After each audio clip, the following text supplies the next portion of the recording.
if you can understand taxes, excise taxes, then you're not going to have too much of a problem understanding subsidies, because they're really just the flip of a tax. Okay? Subsidies are just payments that the government makes to buyers and sellers, as opposed to payments that the government extracts from a buyer and seller. In the United States, some of the most common subsidies around are agricultural subsidies, housing subsidies, education subsidies, housing subsidies, I think I said maybe.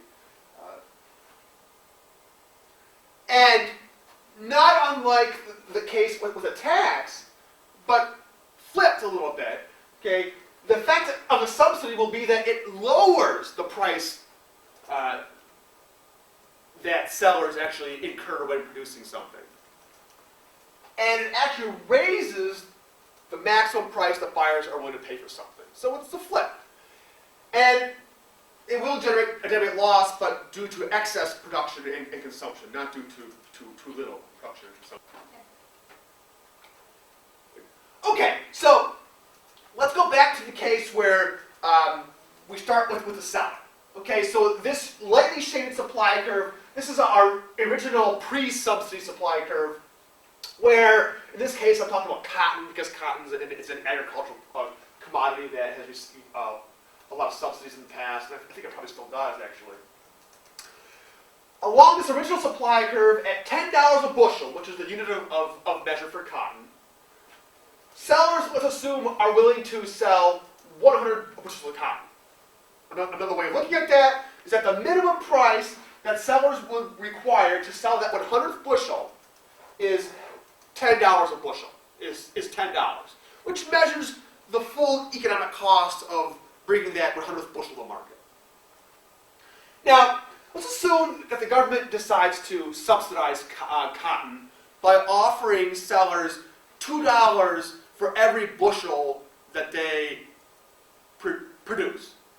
Effectively, what that's doing is it's offsetting $2 of the cost to sellers for producing each bushel and bringing it to market.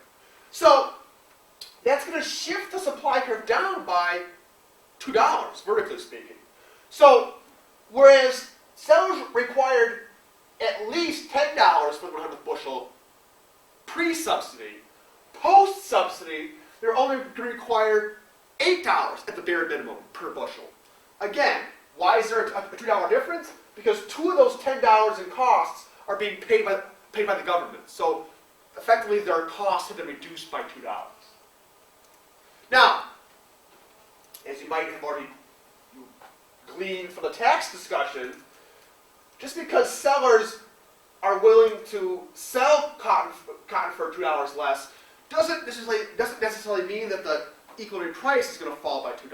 Because remember, demand curves slope downward.